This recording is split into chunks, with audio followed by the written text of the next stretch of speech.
Throughout the games, like Kazuma and the wee girl there, Haruka, kind of develop a relationship. That's not going to get him. Not that kind of relationship. Not that kind of relationship. A kind of father, you're the daughter of my Because obviously everybody's dad daughter. dives into the ocean to catch fish for dinner, don't they, with a trident. If my dad dived into the water when he come back. But it is quite a convincing relationship that Kazuma, Uncle Kaz, has with all his kids here at the orphanage. In Yakuza 3 especially, they're not afraid to go away from the violence for kind of quite long stretches of time, and you do focus on relationships, which is something that games like your Grand Theft Auto, games like Infamous and Prototype that have kind of similar big kind of open worlds don't focus on. They're too busy focusing on spectacle, where these are games that are quite happy to focus on heart.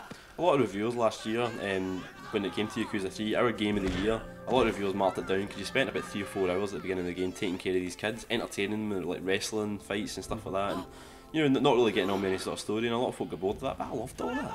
I think if it wasn't for the things like that, I mean, my first playthrough of Yakuza 3 was nearly 40 hours, and it's because of moments like these you don't want to rush anything because it's just having fun. And I think a game that not only has children in it, which is obviously it's not a big thing right now, but has them in a realistic way. They're not like mewling brats. They're children with problems. They get bullied at school and they get all this, and then Uncle Kaz got to take care of it. Uncle Kaz, but he doesn't go around beating up kids' parents. He actually goes around and finds a way to do it.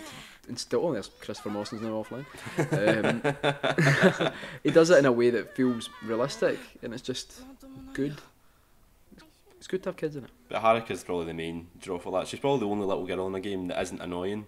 In fact, your heart breaks at moments like this. Maybe some people aren't meant to have a family. I'll be your family, Haruka. I'll take you home. I love her. Oh, it's all going wrong. Oh. Why use a door? No. Why use a door when there's plenty of windows? This is the bit where Kazuma busts up a funeral. Because he can. Although we're talking about how, like, you know, it's a realistic depiction of, you know, Japan and everything. Yeah, I mean, if I was to have, where would you put a golden castle? Underneath another castle, obviously. Exactly. I mean, why would I want? Because if I had it just out in the street, folk would come up and touch it and they'd get it dirty. But if I'm in a golden castle, I just hide it under the ground in another castle. So it doesn't get too bogged down in the realistic aspects of living in Tokyo, does it? Like, after spending a while saying it's a really good story and everything like that, here's a golden temple coming out in the middle of Japan. Why was this even in the game? I can't actually remember. Oh, I guess the bit you go inside. This is when you're fighting the mob leader, who's like really opulent. He likes to buy a lot of things, like underground. He likes to buy a lot of golden castles, and he likes to keep tigers as well. Ah, right, I see. Of course, where else would you keep your tigers but in your underground golden castle? There's you saving Haruka again. He's like a villain for G.I. Joe. I know. Except it doesn't. Gold glasses and a golden fan and a golden suit. Every bone in your goddamn body. I'm sure they'd probably rather even meet around. But didn't last long. Dead. Here's a monster.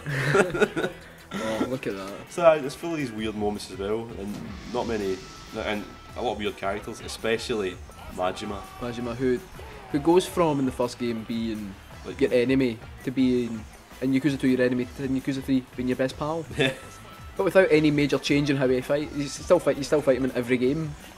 Look at him, that's chilling. I know, that's chilling. That is one chilling entrance. At least he's got his safety hat on the way. Yeah, well, if it wasn't for that, he'd probably had his other eye out. Look at him, he's smiling. Oh.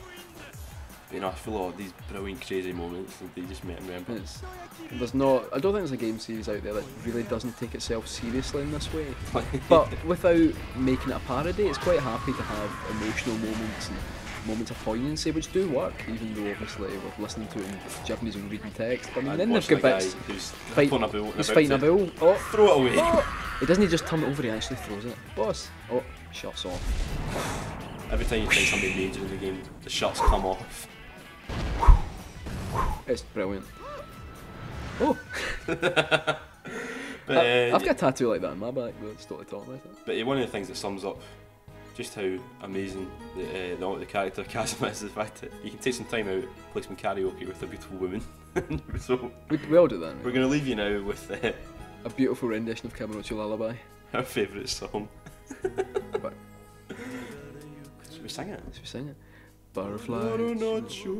Alright, I was going to sing the English. Alright, sing it. Oh, charming. See, it's weird actually because I can probably sing it a lot better than the Japanese. I know. I've played it so many times. Camerucho. That's brilliant. That's Do you think this takes place in his head? I think this is probably the moments where you realise that Kazuma's had a pretty heavy stroke in prison.